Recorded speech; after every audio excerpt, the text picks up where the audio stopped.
অনেকেই জানতে চায় যে ইসলামের শরিয়ার মতে যে চাঁদাবাজির কি বিচার হতে পারে, যে চাঁদাবাজ যারা, সন্ত্রাসী করে যারা, তাদের কি বিচার হতে পারে।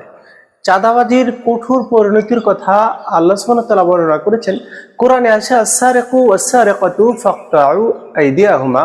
সূরা মাইদার 38 নম্বর আয়াতে আল্লাহ বলেন যে চুরি করুক সে পুরুষ হোক মহিলা হোক, তার হাত কেটে দাও।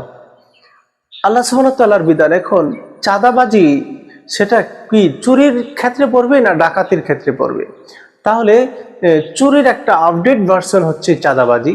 তাহলে আমরা চাঁদাবাজকে ধরে আমরা যদি কঠোর শাস্তি দিতে পারতাম আর চাঁদাবাজি থাকতো না। অবশ্য চাঁদাবাজির শাস্তিটা আমরা নিজ হাতে দিতে পারবো না, তাহলে সেটা মব জাস্টিস হবে। আমাদের দেশের যে প্রশাসন যারা আছে তাদেরকে সেটা কঠোর ভূমিকা রাখতে হবে, বিচার বিভাগকে কঠোর ভূমিকা রাখতে হবে। এবং সকল রাজনৈতিক দলের প্রতি আহ্বান, আপনারা যদি চাঁদাবাজি আসলে রুখতে চান, আপনারা সংসদে গিয়ে আল্লাহর আইন শরিয়া বাস্তবায়ন করুন যে চাঁদাবাজি চুরি করলে তার হাত কেটে দেওয়া হবে, চাঁদাবাজি থাকবে না। আপনারা কি মনে করেন থাকবে?